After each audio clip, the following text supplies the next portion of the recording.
Hello everyone, it's me Clayton. I just finished watching Alien World, a new documentary/sci-fi series that just aired today on Netflix and was narrated by Sophie Okonedo,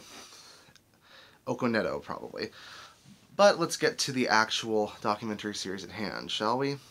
Basically, I was very interested in this one purely based on the premise. The fact that it's a documentary series that happens to make a guess as to what alien life could be on other planets, basing its hypotheses on real-world logic, such as real-world biology, chemistry, the needs of organisms within our planet, the technology of our planet versus the technology that could exist in other alien planets, etc., etc. And what they ultimately came up with for this documentary series is rather interesting. A lot of the aliens throughout the animated segments, which are actually made with rather beautiful uses of CGI, they generally have designs that remind me of Spore or No Man's Sky, and I mean that in the best of ways.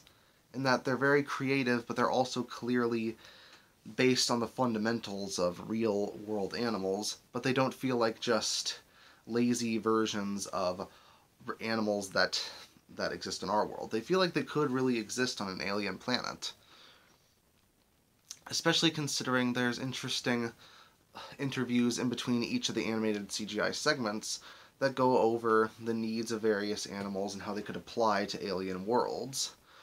Such as how fungi could exist on another planet based on its uses in our planets, how fireflies could essentially have a counterpart in alien life, and there's even an interesting commentary in the last episode that details the messages that we send out to possible alien planets that are outside our solar system, and whether or not we should send more of those to see if we could contact possibly friendly alien life. And the effects of how constantly portraying aliens as invaders who want to take over the world might actually be preventing a lot of Americans from wanting to meet those beyond the stars if any happen to exist.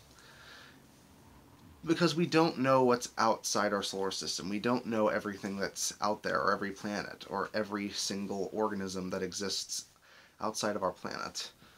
But we can theorize, and we can really wonder what's out there and how long it'll take for us to see what's out there. It's definitely a series that happens to enliven people's horizons and happens to get people to think about things they wouldn't normally think about. And I think that's really something that more Netflix documentaries or more ambitious projects like this should go for. It definitely also shows that CGI doesn't always have to be a game breaker when it comes to the effects. CGI can be used effectively to create animals and environments that are outside of our own world, that they can essentially bring these worlds that are very otherworldly to life. And it actually surprises me that the CGI here is better than it is for some major feature films that try to ask for more money out of you than, a monthly subscription to Netflix. So it's kind of ironic that the CGI was put to better use for a series like this. But yeah, that's basically all I have to say about it.